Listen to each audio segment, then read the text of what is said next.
क्या आपने कभी सोचा है कि कुछ लोग साधारण होने पर भी जीवन में बहुत आगे निकल जाते हैं, जबकि कुछ लोग प्रतिभाशाली होने के बावजूद वहीं की वहीं रह जाते हैं। क्या सचमुच भाग्य इसका कारण है?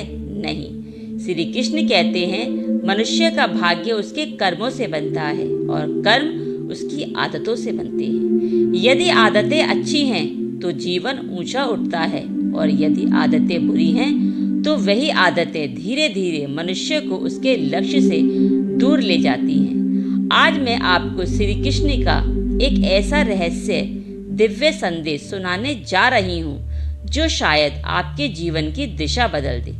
क्योंकि श्री कृष्ण कहते हैं, मनुष्य को संसार नहीं हराता, उसकी अपनी बुरी आदतें हराती हैं। और आज हम उन 3 आदतों के बारे में जानेंगे जो चुपचाप आपके भाग्य को, आपकी सफलता को और आपकी खुशियों को नष्ट कर देती है। यदि आप इन 3 आदतों को पहचानकर अपने जीवन से दूर कर देंगे तो आने वाले दिनों में आप अपने भीतर एक अद्भुत परिवर्तन महसूस करेंगे। लेकिन इन 3 आदतों का रहस्य समझने से पहले सुनिए एक ऐसी कथा जो शायद आपको स्वयं के जीवन का दर्पण दिखाई दे। बहुत समय पहले की बात है। एक सुंदर राज्य में नरेश नाम का एक युवक रहता था। वह मेहनती था, ईश्वर में विश्वास करता था और जीवन में कुछ बड़ा करना चाहता था। लेकिन अजीब बात यह थी कि वह जितनी मेहनत करता उतनी ही असफलताएं उसके सामने आ खड़ी हो जाती। एक दिन वह बहुत निराश होकर नदी किनारे बैठा था। तभी वहां एक संत आए। संत ने उसके चेहरे की उदासी देखकर पूछा, वत्स, तुम्हारे मन में इतनी बेचैनी क्यों है? नरेश बोला, गुरुदेव, मैं समझ नहीं पा रहा कि मेरे जीवन में सुख और सफलता क्यों नहीं आ रही। मैं प्रयास करता हूँ, फिर भी बार बार हार जाता हूँ। संत मुस्कुराए और बोले, क्या तुम सच जानना चाहते हो? हाँ गुरुदेव, मैं किसी भी कीमत पर सच जानना चाहता हूँ। संत ने कहा, तो कल सूर्योदय से पहले जंगल के उस पुराने पीपल के वृक्ष के पास आना। मैं तुम्हें तुम्हारी समस्या का कारण दिखाऊंगा। अगले दिन नरेश समय से पहले पहुंच गया। संत वहां पहले से खड़े थे। उनके हाथ में 3 पत्थर थे। संत ने कहा, इन 3 पत्थरों को अपनी पीठ पर बांध लो और मेरे साथ चलो। नरेश ने वैसा ही किया। शुरू में उसे कोई परेशानी नहीं हुई, लेकिन थोड़ी दूर चलने के बाद उसका शरीर भारी होने लगा। उसकी सांस फूलने लगी। उसने कहा, गुरुदेव, ये पत्थर बहुत भारी हैं। संत बोले, चलते रहो। कुछ और दूरी तय करने के बाद नरेश लगभग थककर गिर पड़ा। तब संत ने पहला पत्थर उतार दिया। अचानक नरेश को थोड़ी राहत मिली।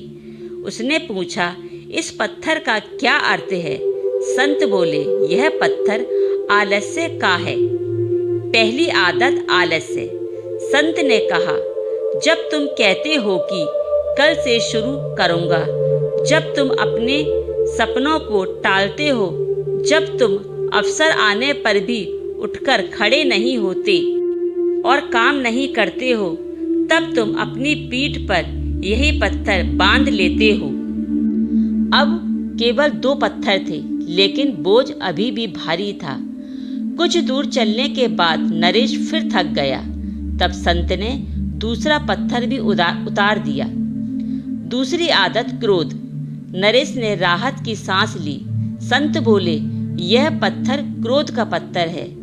फिर उन्होंने पूछा, बताओ, जब कोई तुम्हारी बात नहीं मानता तब तुम क्या करते हो? नरेश बोला, मुझे बहुत गुस्सा आता है। संत मुस्कुराए और बोले, और उस गुस्से से क्या मिलता है? नरेश चुप हो गया। संत ने कहा, क्रोध उस आग की तरह होता है जो दूसरों को नहीं बल्कि अपने मन को जलाता है।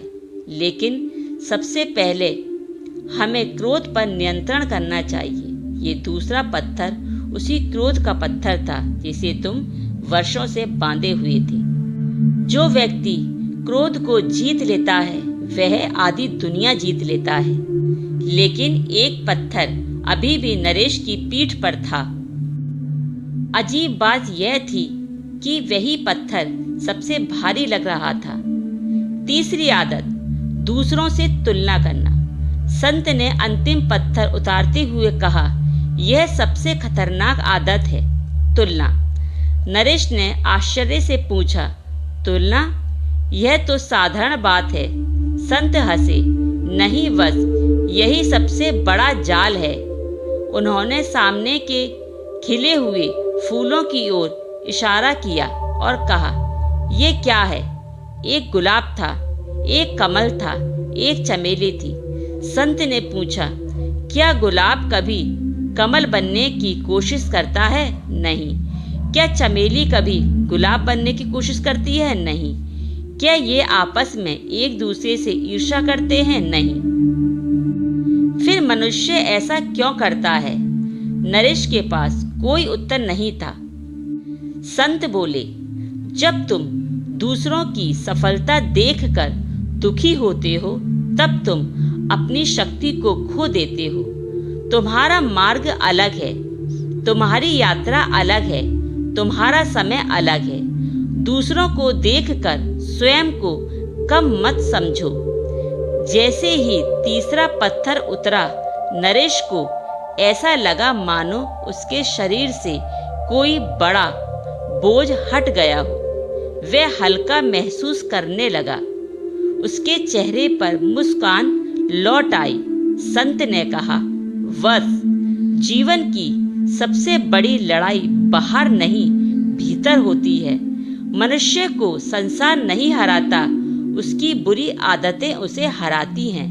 श्री कृष्ण कहते हैं, यदि जीवन बदलना चाहते हो तो इन 3 आदतों को छोड़ दो, आलस्य, क्रोध और तुलना करना।